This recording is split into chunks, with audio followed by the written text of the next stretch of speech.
Welcome to MasterMined, the behavioral health business podcast. We go beyond the clinical to explore what it really takes to build, grow, and lead a successful behavioral health organization. Each episode features candid, practical conversations with industry leaders, offering strategies to scale your business while staying true to your mission. From branding and marketing to leadership, culture, and compliance, we cover the tools you need to balance care and commerce with confidence.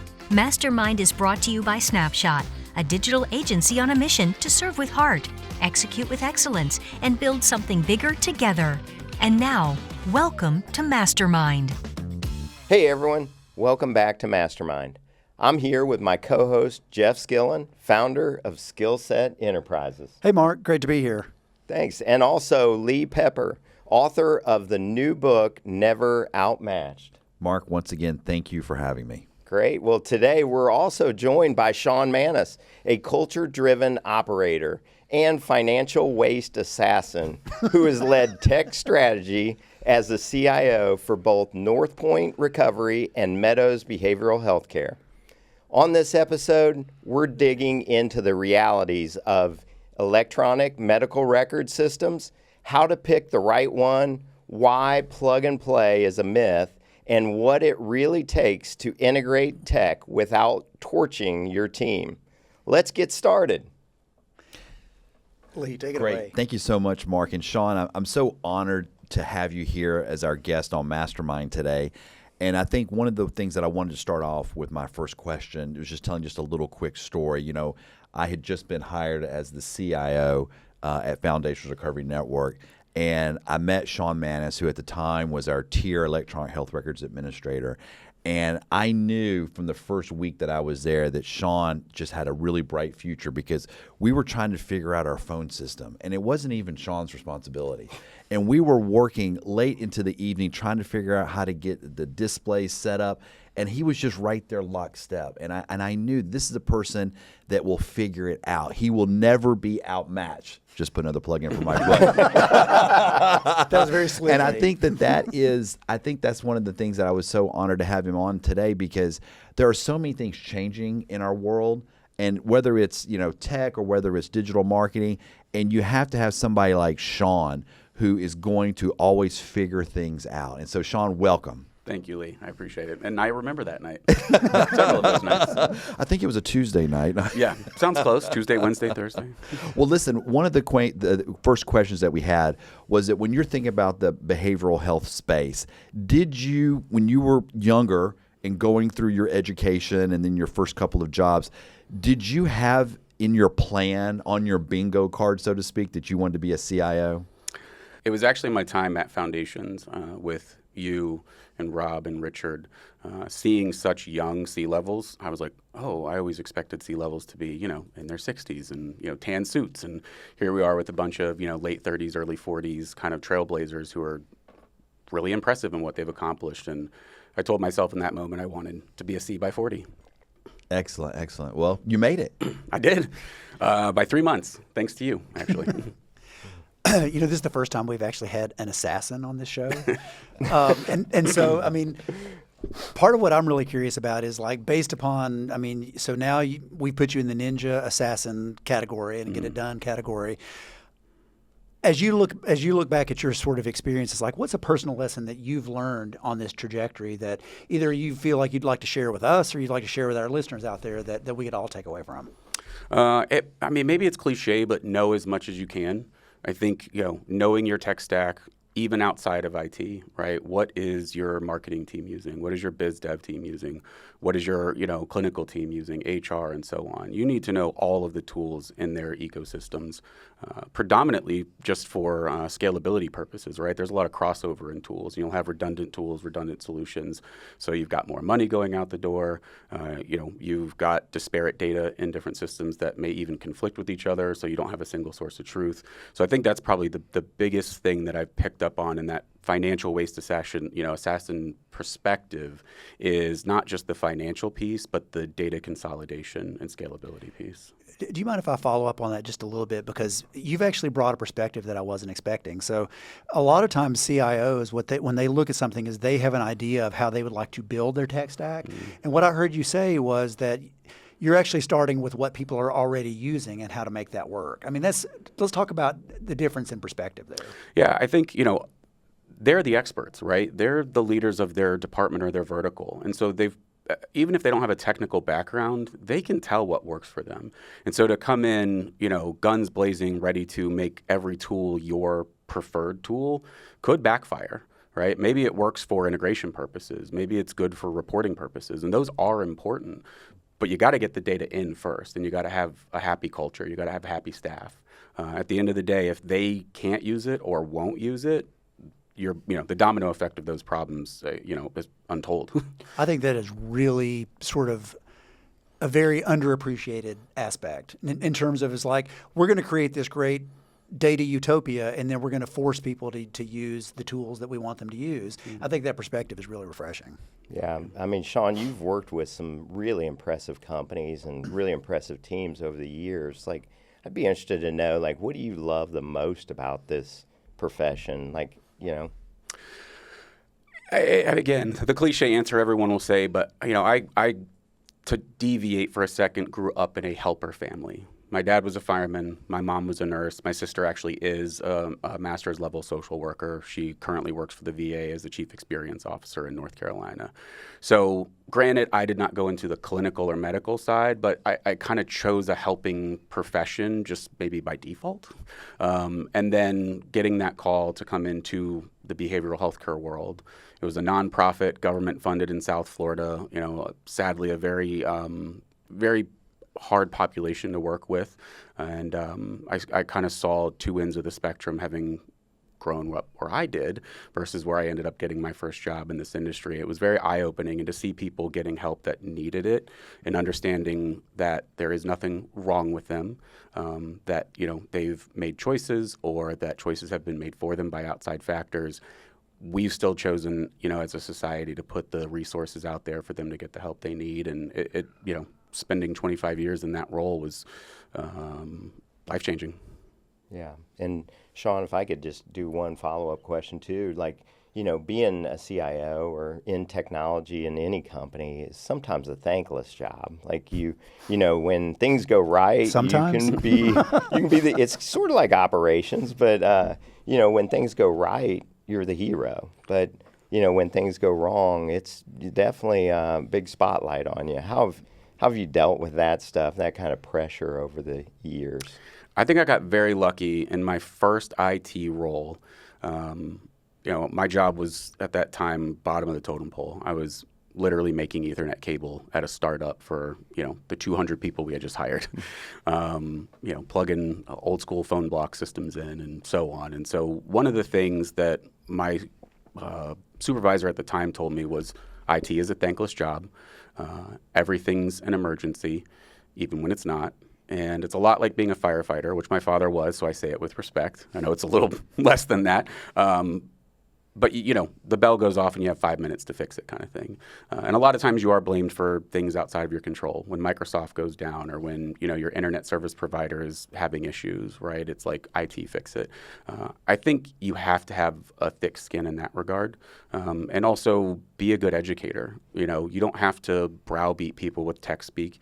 You don't have to belittle them for not knowing what's going on. You want to look them in the eye and say, here is what we're experiencing. Here is why we cannot help at this time. But the second it is back up and running, we will let you know. And just, communicating to the point where they feel like, you have enough to offer them, that they're not just sitting in the dark waiting for the magic wand to happen. Yeah, man, that's refreshing to hear you say that. That's a great approach too. So thank you.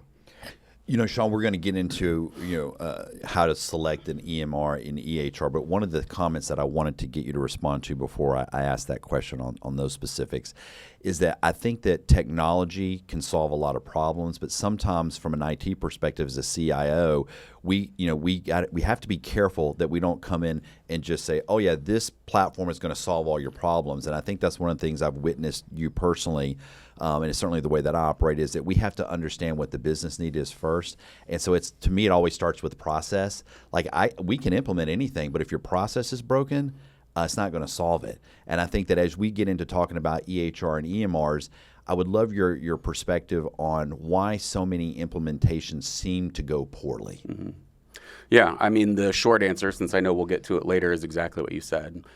Process comes first. I think it's a process, people, tech sort of order.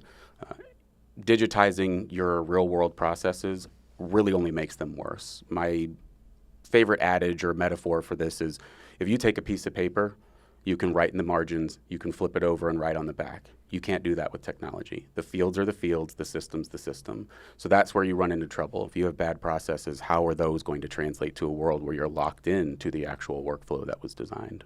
And Shawn, you and I, we worked when we sold foundations, and we were traveling around looking, working now with some new sister companies, and that was a common refrain that they hated the system that had kind of been dropped on them, and they weren't able to, and that's where it kind of really resonates with. That's probably why a lot of owner founders wonder, like, well, I just implemented this tech solution. I talked to all these different groups, and they said this is going to solve my problem, when that wasn't their problem. Their problem was understanding, like, what is their process first. Right. Yeah. Culture will eat technology all day long. Boy, I love that quote. That's a great quote. Yeah, I was going to stick with the PPT, the process people tech. It's like, that's bumper sticker worthy. Yeah. I think it's like, it'd be really nice if people could actually boil it down, because not to be overly reductive, but that's really the way it works. And we often see this thing inverted like that. I do want to jump into the EMR thing, because, you've got a lot of experience, and rarely have I worked with a company where people love their EMR. Rarely have I worked with a company where they feel like everything is working very smoothly, and it's like it becomes the thing that everyone sort of rallies around hating. So it's like, if you were to be, parachute into an organization and say, we really don't like our EMR, we know that we need to make a change, how do you prepare people for that? And it's like, what's the approach? Before we even get to tactics, it was just like, how do you prepare people for that? And then what's your sort of angle? Yeah, especially if I'm truly parachuted in, I'll be asking some historical culture questions, right? How does this organization respond to change? How much changes have they gone through in the last 12 to 18 months? You could put in the best EMR in the world, but if they just went through 10 changes over the last 12 months, they're probably not ready for it. There is a true breakdown of knowledge that you can take in all at once for all humans, right? We can only absorb so much before we say, okay, I think I'm full. And even though this new thing is great, I don't know if I'm ready for it. So the hesitation becomes, bad processes inside of a system that is great, but people don't adopt. And then how do you factor in, the EMR, is so systemic in terms of it touches on almost every aspect of an organization.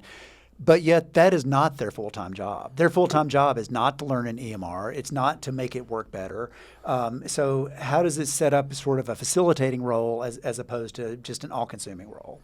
I think the documentation piece a lot of times is what it is, right? I hate to say saddled, but you've got your governing bodies that state, this is what you have to collect. You've got your payer systems who say, we want this exact information or you're not going to get paid. In this order. Yeah, right. Yeah. And then, and then there's the clinical delivery itself, right?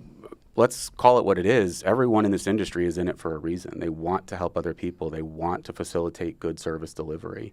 And when systems hold them back, they'll find ways around it, right? At the end of the day, if you've got something that at least, again, to say it this way, they can tolerate and it flows smoothly, you will find that they adopt it, even if they don't love it. But ultimately it comes down to having a system that everyone had buy-in on. A lot of times there are teams left out in the selection process. Organizations will bring in your compliance department, the tech department, the ops department, and believe it or not, sometimes, if not often, the clinical team is who's kind of left in the dark because we're meeting our regulatory requirements. We've hit all of those, key markers or metrics that we're expected to have once it's launched, but no one brought in the clinical team to talk about the actual flow and the clicks and what it takes to get from, A to L or from A to P, because some forms are just long. There's nothing you can do about it, right? Mm-hmm. Yeah. Shawn, you get the teams all together. You get all the buy-in from everybody. Now we've got an investment we're making. We invest in the tech. We invest in the implementation. We invest in all the ongoing training that happens. Like, how have you seen, working with your CFO or accounting departments, like how have you seen you measure like return on investment of this implementation? Yeah, I think speed of documentation improvements is a big one, right? Are you getting your notes in on time? Are you able to do your group notes? Are we getting our discharge summaries locked in before, the patient leaves? I've seen a lot of organizations, through peers or even admitting some of my own experience where, we had to tweak, not get documentation in when it was really due. So I think the improvement in documentation times is one. Certainly, you've got to look at your billing returns, right? Are your payers happy with what you're submitting?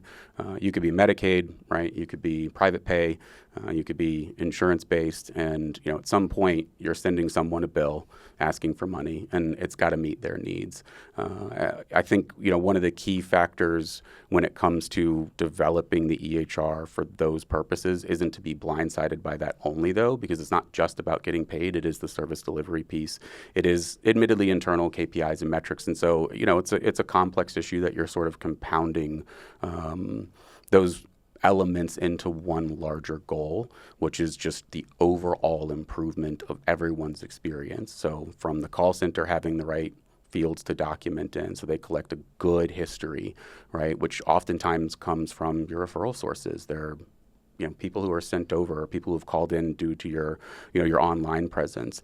They don't know what they're going to be asked. They just know they need help. And so it's up to us to get good documentation. Same thing goes for the clinical and the compliance. And, you can extrapolate from there. But I think a big piece for organizations going into the selection phase is to focus on what they can get into the system so they can get good data out, which is, a tired phrase, good data in, good data out.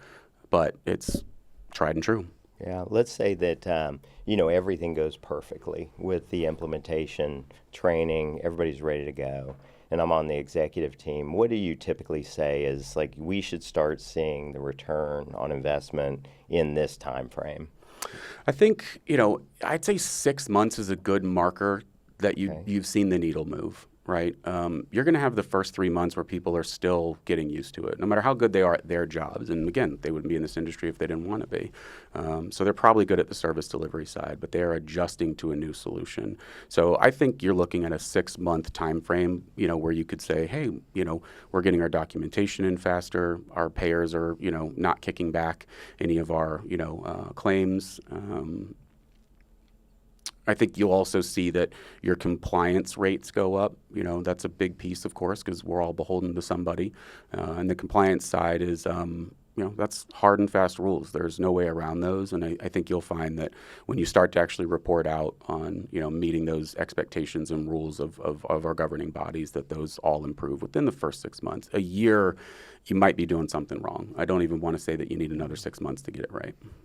And I was going to add into that, being a former CIO too, there are these things called error reports. And so if you will document as you're going into your implementation, what are the reports that you and your team are going to be looking at and sharing those with the team, especially clinical team.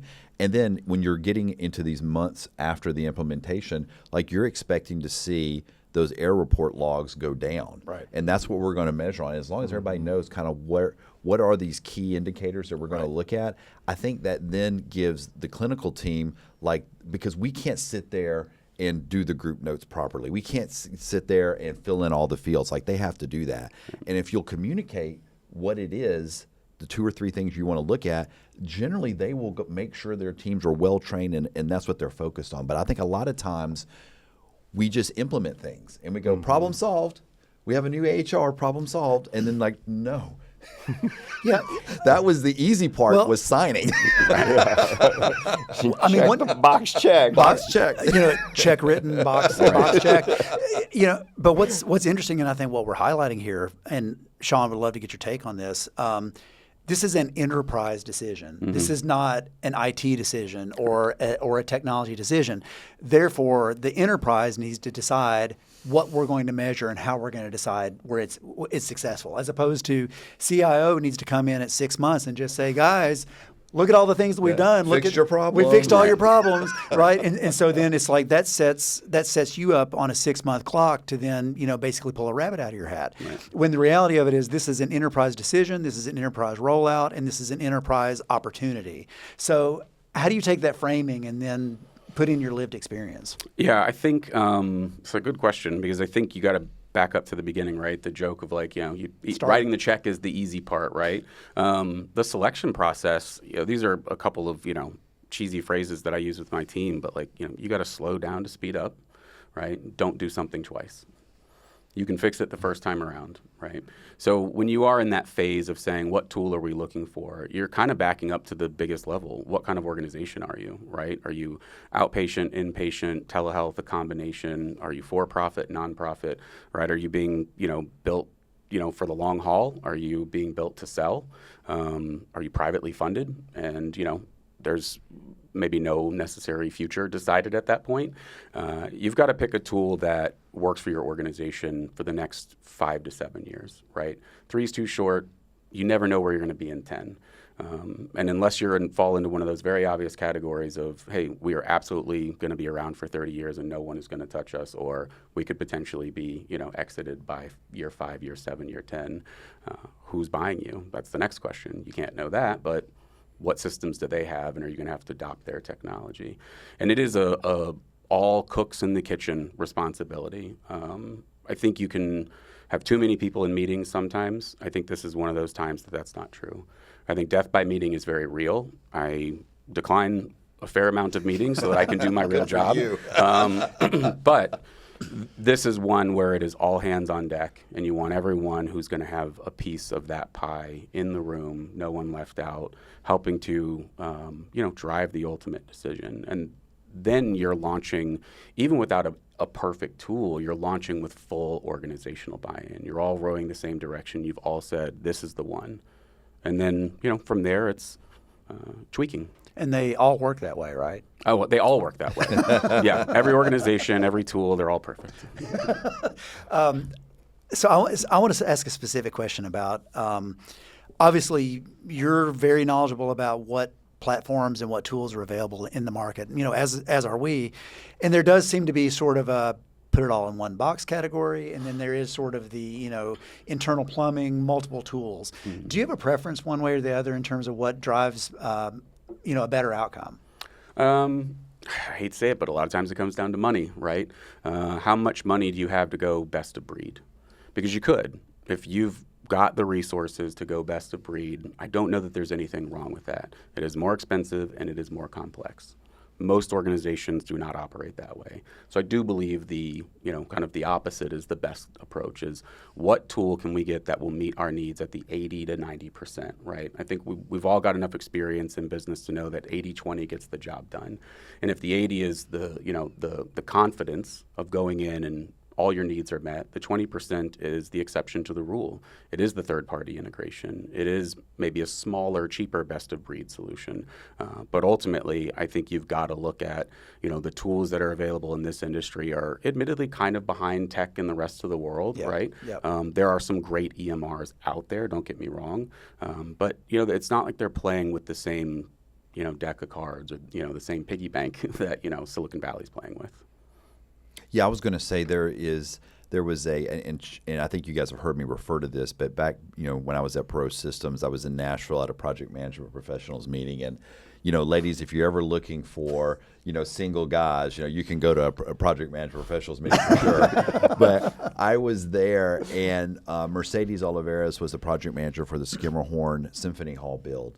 And, of course, she's doing this great presentation. And, of course, somebody asked the question, well, tell me exactly what tool you use to manage, this big project. And she goes, you ever heard of Microsoft Excel? And it was great, because I'm like, sometimes we get so worried with these shiny tools. And I think about, Shawn and I worked on a project where we were coming into a new company, and they had purchased Salesforce.com. And for 2 years, they didn't implement it.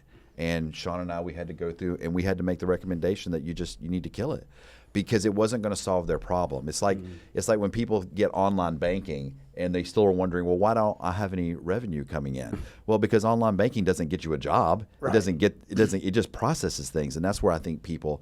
And so one of the questions I had for you, Shawn, is that when I was at Foundations and you were working on our tier product, I mean, you were the subject matter expert. You could do the customizations. Mm-hmm. So do sometimes we suffer from over customizing, and it kind of gets a little bit to Jeff's question, should we just take things out of the box, or should we be looking for a platform that does allow us to do all these customizations? Yeah, that's a tough one, because as you know, you were kind enough to give me a whole year to rewrite our EHR from scratch. That is true story. We spent 5 years on the out-of-the-box version, and we realized we were outgrowing it, and it was either go spend, $1 million or more on something new, or put my head down, rebuild our EMR from scratch, specific to Foundation's workflows. And at the time, I think it was a huge benefit. And, when we were sold to UHS, and many years later, just from staying in touch with some of my, my old friends at the org, they were still using it. And, I admittedly self-congratulatory pat on the back, but it matched our workflow. It can work. Yeah. You do have to have a subject matter expert of your business, not even necessarily the technical skill. Right. I was very lucky. By no means am I a clinician or a nurse, but or an intake coordinator. But I knew our business inside and out from having supported the organization and built smaller custom, objects in the original off-the-shelf version. I think buying something off the shelf fully never works either, with no configuration or customizations, because most organizations have unique workflows.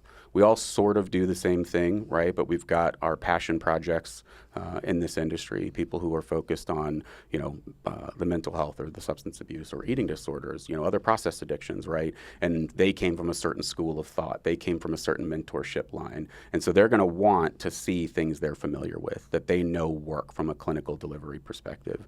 So unless you are opening your doors tomorrow and have no clinical model decided, I don't think an off-the-shelf product works right away.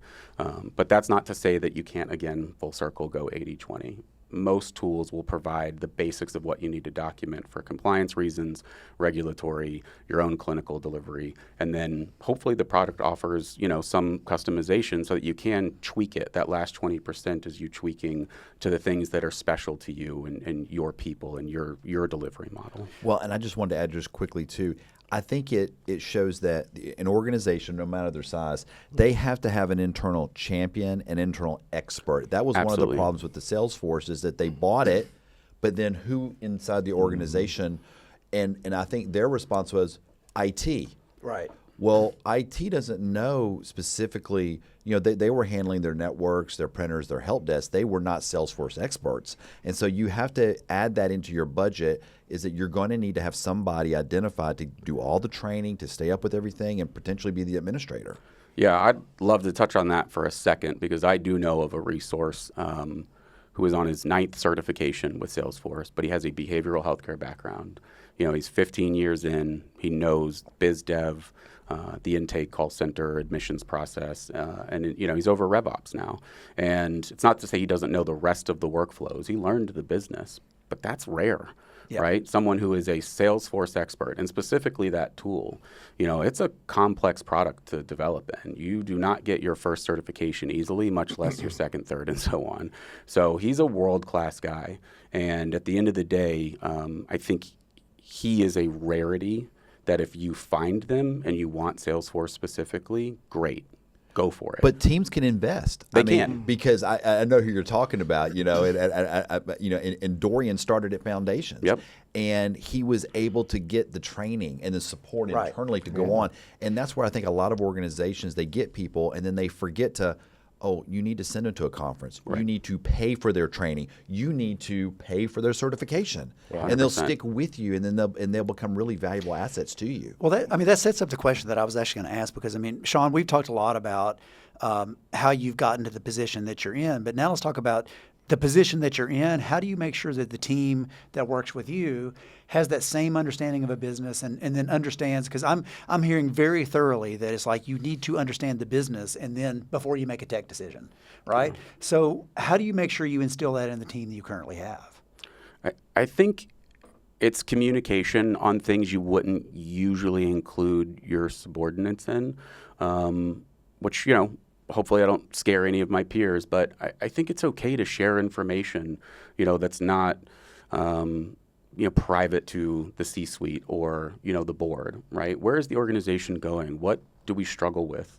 What do we do well, right? And the vision that I bring to the team is only part and parcel to what the organization's vision is, not only by department, vertical, but an entire organization as a whole. And so, especially with my time at the Meadows, it was a, kind of a 5-year education. Things that I admittedly had learned from Lee and learned from you, things that I had learned from my supervisor at the time, George Maney, mentors that I'd had in the past. Stephen Townsend is one that, people taught me to look at the organization holistically and not just how is IT supporting, how is IT facilitating, but what does the decision we make and the tool we put in, how does it impact the organization down the line, not just from a revenue perspective, but a culture perspective, from a data perspective. And so I think it is as maybe black and white as it sounds, it is just educating your staff on how the organization operates every chance you get. I take a chance to do it in teams. It's one sentence. We move on. I pull them aside and say, hey, the reason we made this decision is X, and here's how it's going to impact the organization down the line. Us not making this decision has this effect. Well, let me just follow up if you don't mind. So I hear that and I agree with that. But let me get a little bit more granular. Do you actually have staff shadow that clinician, shadow that admissions team, and just see how they're actually touching the technology? Or, because I really think it's one thing to say we made a decision based upon X. It's another thing to say, hey, I actually sat next to this person and I saw what they deal with. Yeah, I won't even take credit for it. I'll give Foundations the credit for kind of planting that seed. Is that we had a kind of an employee placement shadowing program. We sent our staff into the call center to sit and listen to calls. We sent them to sit with marketing. We sent them to sit with ops. We sent them to sit with clinical. If anything, we did a faux admission. Walked through the entire process of being admitted, going through that first condensed but 72-hour intake process, and then sitting in a group, shadowing a group, sitting in graduation, right? Going in and sitting with the RCM team and seeing what they deal with. I think that education is important, honestly, regardless of industry. I think knowing how your business operates. And I do have a bit owning the blinders in a positive way that I did that naturally. Being in the role that I was in, it was, wasn't Shawn's idea. It was sort of forced upon me by being the EHR administrator. Hey, we're having a problem with the admissions function. Okay, let me get in there. Oh, hey, my nursing assessment is, causing errors when I hit save. Okay, let me get in there. And the rest of your team really should have an opportunity to do that. And I would say that goes every direction. Sit your admissions folks on the clinical side. Take your rev cycle people and, put them with IT for a day, right? It's, you can't send everybody everywhere every day long, or no business will get done, so to speak. But I do find there's a lot of value in that education piece from any angle you can offer it without hurting your business. You also have the benefit of having superb people skills, and not everybody that that goes into this level of work have that sort of emotional intelligence or the ability to gain trust from people in that environment.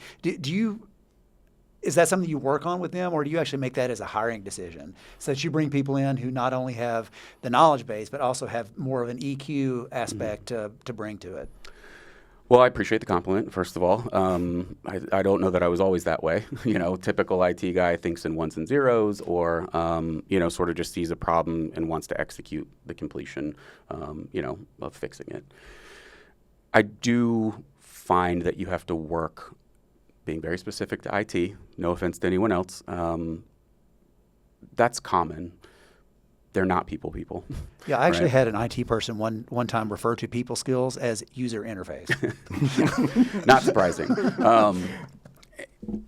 If you're given a team, if you inherit a team, I've had guys that were never going to be people, but they were excellent at what they did, and they worked with other IT people well. And as maybe silly as this sounds, you sort of hide them from the organization, right? Let them be in the basement B, with the cockroach spray and dark, tinted windows, because that's what they like. They don't want to talk to people anyway. I'm picking Silence of the Lambs here.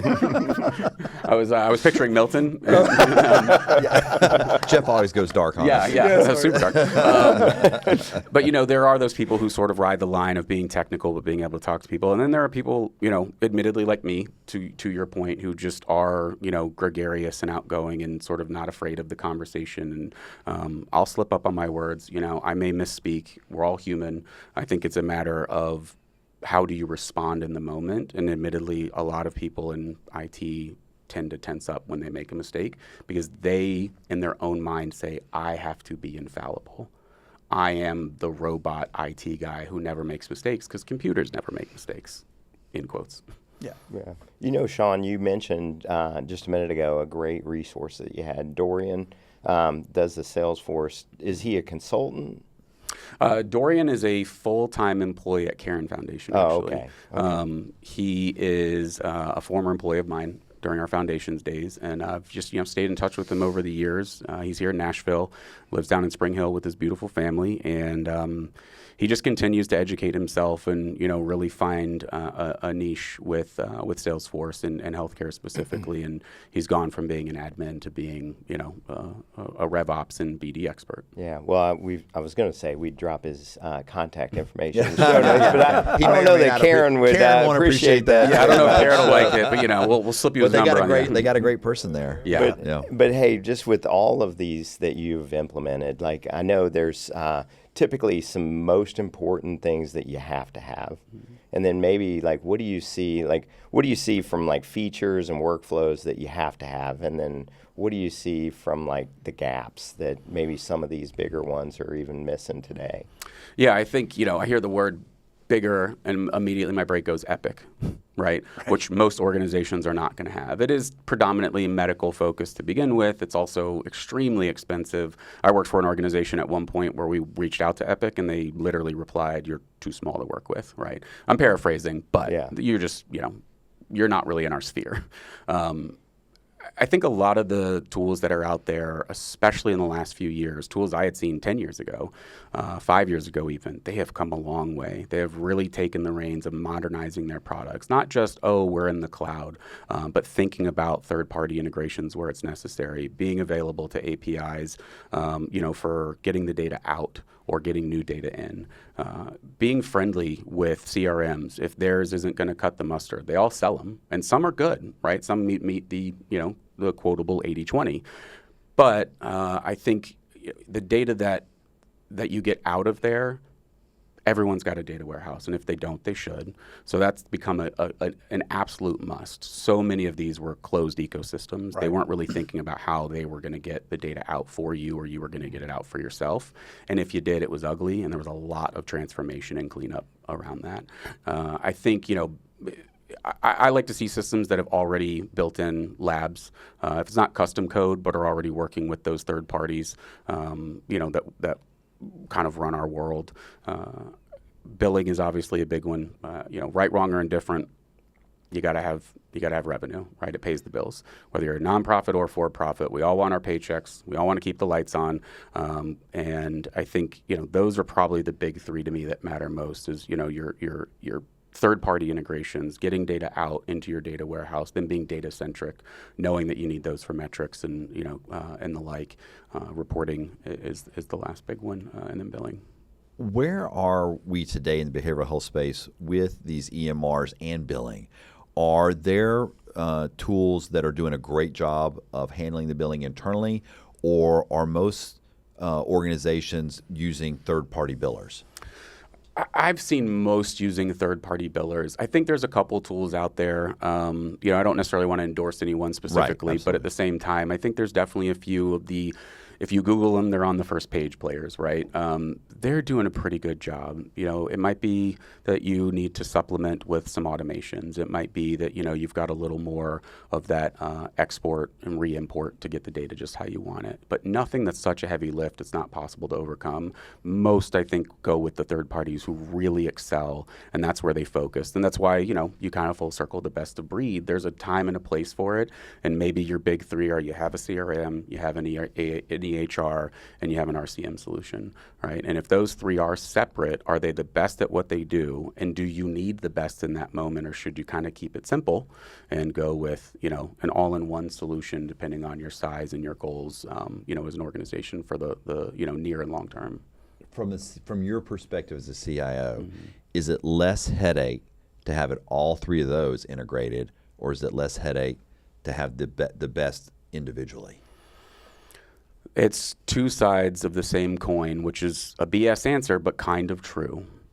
When it's all integrated, the data that goes in at the beginning impacts whether it works on the end. Yep. Right? If you don't have good, you don't have a lot of checks, do you? Yeah. If you don't have good PII going in, good demographics, that down the line data, when it gets to the rev cycle, kills your first pass yield. You are not sending claims out that first time around in a meaningful way. You're probably getting rejected, right? So pro is that it's all in one solution and you are in control, right? And the data set is all the same, as far as the database is concerned, and the framing that they've put it in, how they've modeled it, how you're going to get the data out, or if it's got the built-in reports that you don't have to go and custom build. Best of breed has the other side, is the integration piece, right? Integration is finicky. It can be built, it can work great, and then one small thing can change on any one of those systems, and you see a failure at 2 a.m. You start seeing the errors roll in. I think if I had to pick truly just down to on the spot decision, I would go all in one for this industry, right? Most organizations are not UHS sized, right? They're not HCA sized. So they'd benefit from an all-in-one system. It's simpler to manage, one or two administrators max. The data's all in one place. If they did pick the right tool, they still have some opportunity for integration with outside solutions. But those kind of three separate products that are all integrated, the only benefit there is if you've really built a solid integration and can react to it in real time, so that you don't lose business data, don't lose time to billing, anything that falls into where your integration fails, biz dev to the call center, and then the EHR into the RCM tool. Do you anticipate the innovation curve actually picking up in this space? I mean, you mentioned earlier that we tend to lag some of the bigger developments that are happening in software in general, and I think that's true. Even the move to a more open architecture, like we're talking about, I mean, it's years behind what we're seeing elsewhere. I mean, so looking at the crystal ball, and it's like, what does the innovation curve look like for us? I do think it picks up. A few of the EMRs that I've referred to, without naming names, I know their CTOs. I've had conversations with their CEOs, and they have made huge strides in what they're offering. Built-in telehealth, proprietary video code. Right, you're not plugging in Zoom, which is just another third-party tool you have to pay for. Built-in custom labs. Right, they may dump that data out to an actual lab company, but you're not having to do a broken interface where it's just push this button and now you're a window into LabCorp or a window into Quest, right? Right. And I think, it's obviously not a buzzword, but I'll say the buzzword of AI, what impact does that have going forward? I don't even know if anyone can predict that. It is moving so fast at this point. And what is AI versus what is automation? That's the other side of it. I'll be the first to say, even as the tech guy, I do not think AI should be doing clinical documentation. I think that is a human function. Can it synthesize information that you've written in there and it get reviewed and then approved? Sure, that'll speed things up. But to say that it is just flat out creating notes is not something I'm really for. But then there's the other areas of the business, right? RPA, that robotic process automation. I click this button, which results in this task, which results in this data, which results in this button being clicked right down the line. That's stuff you can automate. And I think we should be automating those things, because then everybody benefits. Multiple departments no longer have to feel like they're the one going from button 1 to button 17. But I think it's going to move fast. I love what you just said about, is it AI or automation? Because I sense that with one of my clients is now using the ability for what they're calling AI to listen in and then give the clinician the notes that they have to approve. But I'm thinking, is that anything different than what you and I were working with years ago? What was it, Dragon Speak? Right. I mean, we've always had the ability. This is going back 15 years ago. Right. You know, when we had Dragon Speak and we were trying, and then what were those little pads, Sean, that we had to like try to the get? Topaz signature I mean, pads, so is it AI or is it automation? It's a great question. Yeah. Dragon's a good example of that, natural language processing, to your point, has existed for 15, 20 years, and certainly it's gotten better over time. Yeah. I think where the AI piece comes in is it is still just NLP, the natural language processing, but it's cutting out the ambient noise in the background. It's being able to define who is speaking and what their role is in that, particular situation. Are they the clinician? Are they, a group facilitator? Is it a nurse that popped her head in real quick to say, like, you forgot to take your meds, right? That shouldn't be in the progress note, so to speak. I think understanding that that's where it sort of separates from the old school to the new school. But it's still valid to say what is which. I mean, I'm picking up on a distinction, and I think it's fair. It's the creation of data and then the synthesis of data, right? It's like synthesis of data. It's like, okay, that makes a lot of sense. But in terms of the creation, it just goes back into good data in, good data out. Right. Yeah, and all of those models, including the big players, right? ChatGPT and Claude and everyone that's out there that we've all seen 1,000 stories on, they only are able to provide their synthesized agentic data that they do because of the data they've received. Right. And we all know they hallucinate and that they can create, poor information results.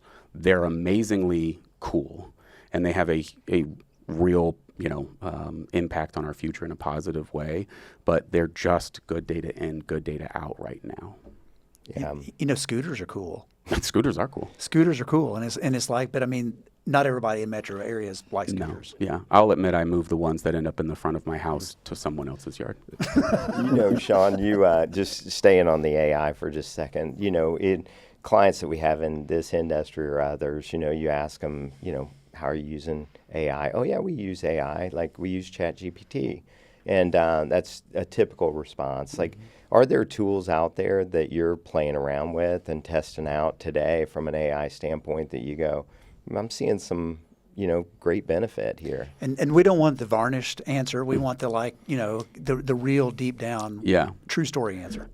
Please stop using ChatGPT in the clinical world, unless it is your own private instance, because that is not HIPAA compliant, right? If we're going to talk data security and data safety, you absolutely want to avoid. Now, you can use Copilot, which is built into your Microsoft 365 environment. You've got the BAA. You've got you're fully protected in that sense as long as you are within your O365 ecosystem, and it's ChatGPT backed, so you're essentially getting the same answers.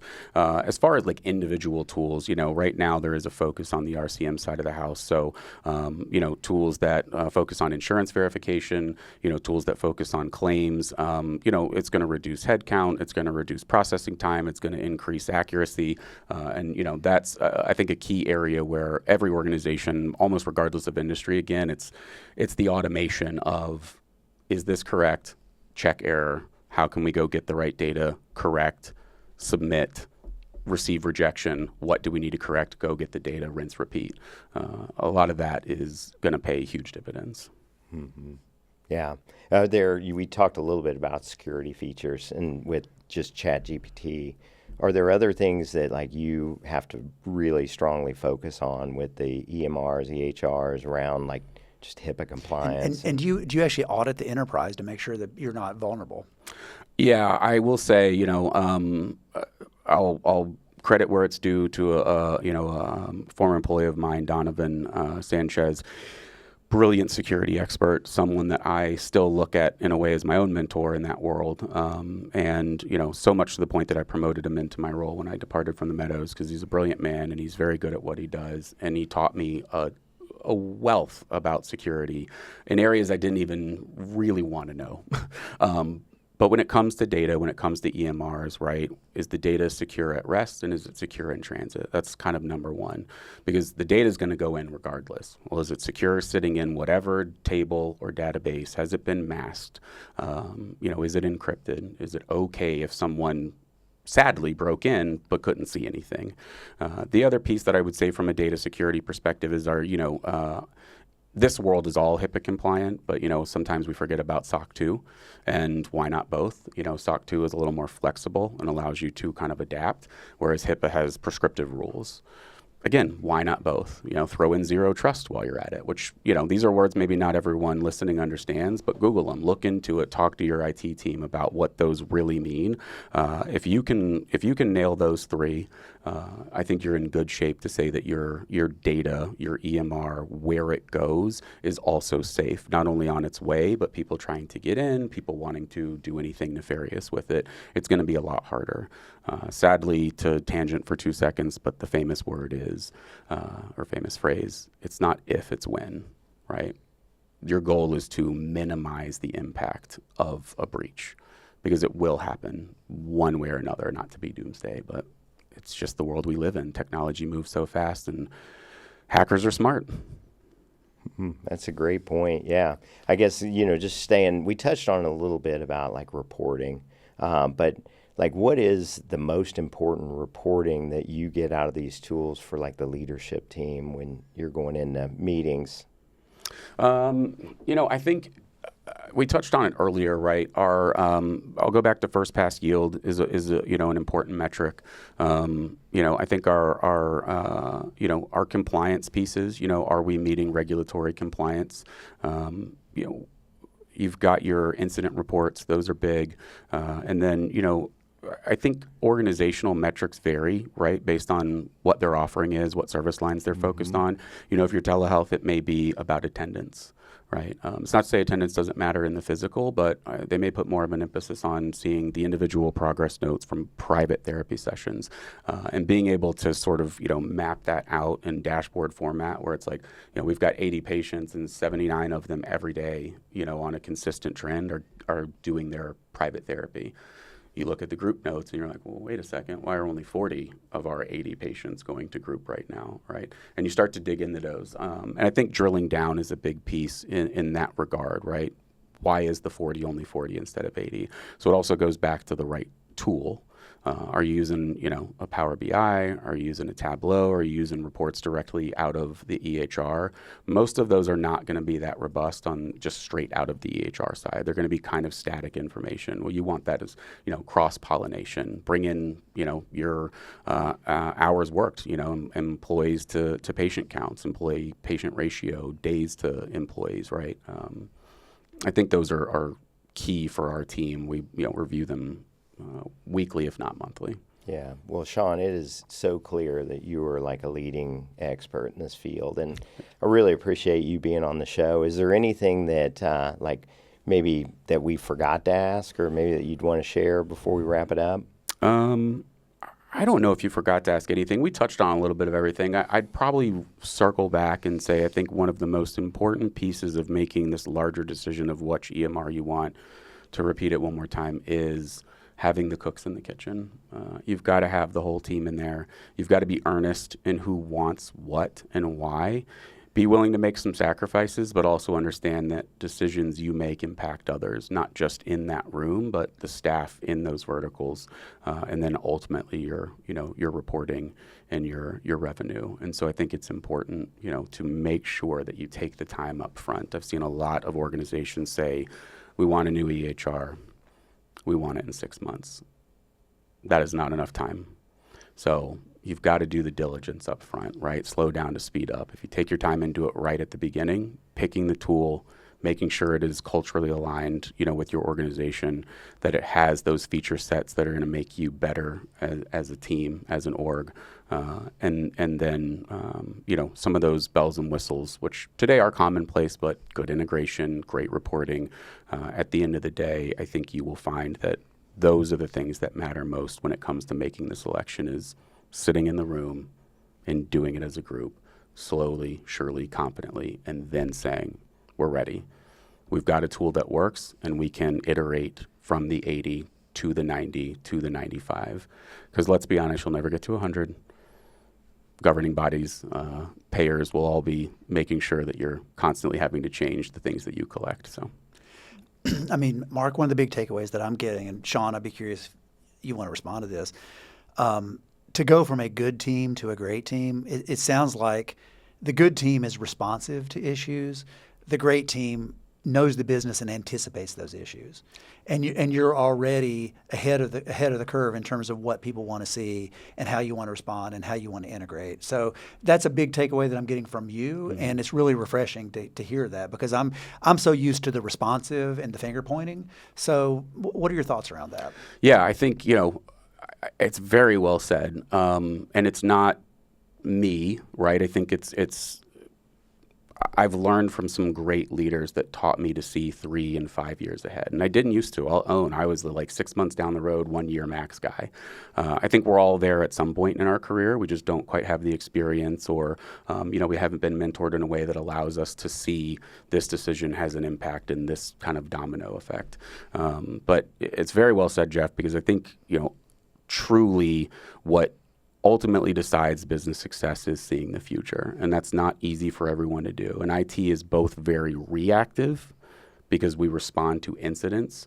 But, being a little nerdy here, if you go with classic ITIL practices, incidents in multiple are problems, and problems need change management, right? So you can see 50 of the same thing, you got a problem. Let's go fix that problem, which results in change. And that is the stepping stone to saying, well, what problems might we have? And let's get ahead of that by engineering processes, systems, or automations to, keep them at bay or from happening at all. Yeah, great insight, Shawn. Lee, Jeff, man, it's always an honor to share the show with you guys. You just always bring it, and great questions. Really appreciate you today. A huge thanks to Shawn Manis for his willingness to share his CIO knowledge with us. From me and the entire MasterMined team, thanks for listening. Be sure to subscribe, rate, and review, and let us know your thoughts on the intersection of technology and behavioral health. Until next time, MasterMined signing off. That wraps up this episode of MasterMined. Thank you so much for joining us. And remember, MasterMined is not just a podcast, it's a community.